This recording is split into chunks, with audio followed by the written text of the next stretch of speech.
नमस्कार.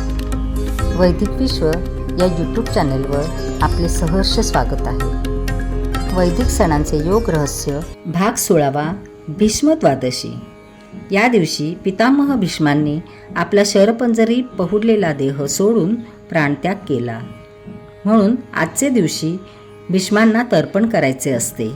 ज्यांना संतती होत नसेल त्यांनी मनोभावे ही भीष्म द्वादशी केल्यास पितामह भीष्मांच्या पुण्यप्रतापाने अशांना पुत्रप्राप्ती होत असते अशी श्रद्धा आहे. महाभारतातील भीष्माचे जीवन मात्र लोकविलक्षण. त्यांनी आजन्म ब्रह्मचारी राहून सर्वांचा कमीत कमी 2-250 वर्षे सांभाळ केला.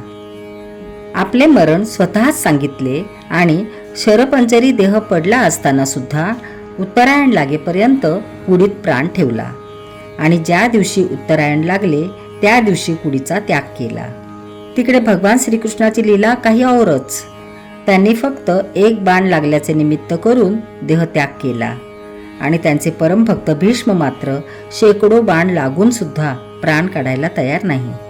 महाभारतातील 2 महापुरुष भीष्म आणि भगवान श्रीकृष्ण दोघेही आयुष्यभर खेळ खेळले. आपल्या समक्ष सर्वांचा संहार केला, करविला आणि पाहिला, अगदी स्वजनांचा सुद्धा. आणि एखाद्या धीर गंभीर पुरुषाप्रमाणे दोघेही हसत खेळत चालते झाले. एकाच नाण्याच्या 2 बाजू. भगवान श्रीकृष्ण आणि त्यांचे परमभक्त पितामह भीष्म.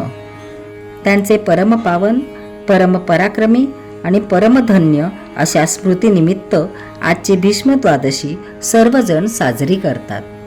साधकातील भीष्मरूप निर्धार शक्ती आता ब्रह्मशराने विद्ध होऊन परमनिर्वाण गतीला प्राप्त झाली आहे. आज आता निर्वाणाची उत्तरायण गती सुरू झाली. पौर्णिमेला माघस्नान समाप्ती होते. नवमीला रामदास नवमी येते. एकादशीला विजया एकादशी करतात. त्रयोदशीला महाशिवरात्री करतात. याच दिवशी माघ मास आपली माया आटोपतो आणि भगवंताला प्रिय असा फाल्गुन मास कालपटावर आपली नरद सरकवितो. परंतु अगोदरच द्वादशीला वसंत ऋतू शिशिर ऋतूला बाजूस सारून ऋतुमानावर आपले स्वामित्व प्रस्थापित करतो. महाशिवरात्री. त्रयोदशीला महाशिवरात्री येते. शिवोपासकांचा हा अत्यंत महत्त्वाचा दिवस. आजचे दिवशी साधकाला शिवसान्निध्य राहून उपवास करायचा असतो. उपवास याचा अर्थ भगवंता सान्निध्य राहणे. त्याची गैरसमजूत करून आम्ही लोक दिवसभर खात सुटतो ही गोष्ट वेगळी. महाशिवरात्रीला काहीच भक्षण करायचे नसते, पाणीसुद्धा. रात्री पूर्ण जागरण करून भगवंताजवळ राहून उपवास करायचा असतो. इतके तप केल्यावर भगवान शिव प्रसन्न होणार नाहीत काय? अवश्य होतील, पण भावना हवी. दुसऱ्या दिवशी चतुर्दशीला पाने करून ब्राह्मण भोजन घालून मग स्वतः अन्न भक्षण करावे. शिवो भूत्वा शिवम यजेत. शिवा सान्निध्य राहून शिवासमान होणे यालाच शिवरात्री म्हणतात. वैदिक पराक्रम यातच आहे. शिशिर ऋतूचा शीतव्याप आता संपला. कृष्णाप्रमाणेच चोरून वसंताने ऋतूच्या प्रांगणात प्रवेश केला आहे. मग नभातील चांदण्या नाही का त्या कुसुमाकर वसंताला भगवान समजून गोपीप्रमाणे लाजत नाचत मुरडत एक एक करून नभ प्रांगणात येणार.